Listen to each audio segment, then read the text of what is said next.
क्या यह सच नहीं है कि एक अच्छे रेस्टोरेंट की तलाश में सैकड़ों ब्लॉग पढ़ने के बजाय किसी भरोसेमंद दोस्त का यह कहना कि एक बार जाकर तो देख, सच में बहुत स्वादिष्ट है, ज्यादा विश्वसनीय लगता है। जीवन भी ऐसा ही है। कुछ क्षेत्र ऐसे होते हैं जिन्हें तर्क से समझाना कठिन है, लेकिन प्रत्यक्ष अनुभव से वे तुरंत हल हो जाते हैं। नतनेल एक बहुत ही शंकालु व्यक्ति थे। वे पूर्वाग्रह का चश्मा पहनकर पूछ रहे थे, क्या नासरत से भी कोई अच्छी चीज निकल सकती है? उस समय उनके मित्र फिलिपुस ने जटिल सिद्धांतों की व्याख्या नहीं की। उन्होंने बसलता से कहा, आकर देख ले। यूहन्ना 1:46।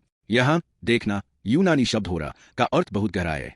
इसका मतलब केवल आंखों से देखना नहीं, बल्कि दिल से समझना, अनुभव करना और जानना है। जब नतनेल यीशु के सामने खड़े हुए तो यीशु पहले से ही उनके मन को जानते थे। जब तू अंजीर के पेड़ के नीचे था, तब मैंने तुझे देखा था। इस एक वाक्य ने नतनेल के पूर्वाग्रहों को राह दिया। उनके जीवन के प्रश्नवाचक चिन्ह विस्मयादिबोधक चिन्ह में बदल गए। ओह, यह मुझे जानते हैं, यही परमेश्वर के पुत्र है।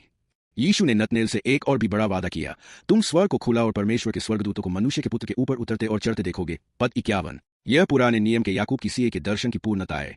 पाप के कारण परमेश्वर और हमारे बीच का रास्ता बंद हो गया था, लेकिन यीशु स्वयं स्वर्गीय सीए बनकर इस पृथ्वी पर आए। क्रूस पर अपनी मृत्यु के द्वारा यीशु ने अलगाव की दीवार को गिरा दिया और अपने पुनरुत्थान के द्वारा परमेश्वर तक पहुंचने का मार्ग खोल दिया। क्रूस हमारे जीवन के सभी संदेहों और शून्यता को समाप्त करने वाला निश्चितता का सबसे शक्तिशाली प्रमाण बन गया। प्रिय मित्रों, अब आपकी बारी है उस विस्मयादिबोधक चिन्ह का अनुभव करने की। हम इस महान निमंत्रण के पात्र हैं। क्रूस और पुनरुत्थान कोई सिद्धांत नहीं, बल्कि घटनाएं हैं। अपने जीवन के तमाम प्रश्नवाचक चिन्हों के साथ यीशु के पास आए। आओ और देखो। मैं आपको आशीष देता हूं कि आज आप उस अद्भुत क्षण के गवाह बने जहां संदेह की लहरें थम जाए और आपका जीवन क्रूस के प्रेम में निश्चितता के एक शक्तिशाली विस्मयादिबोधक चिन्ह में बदल जाए।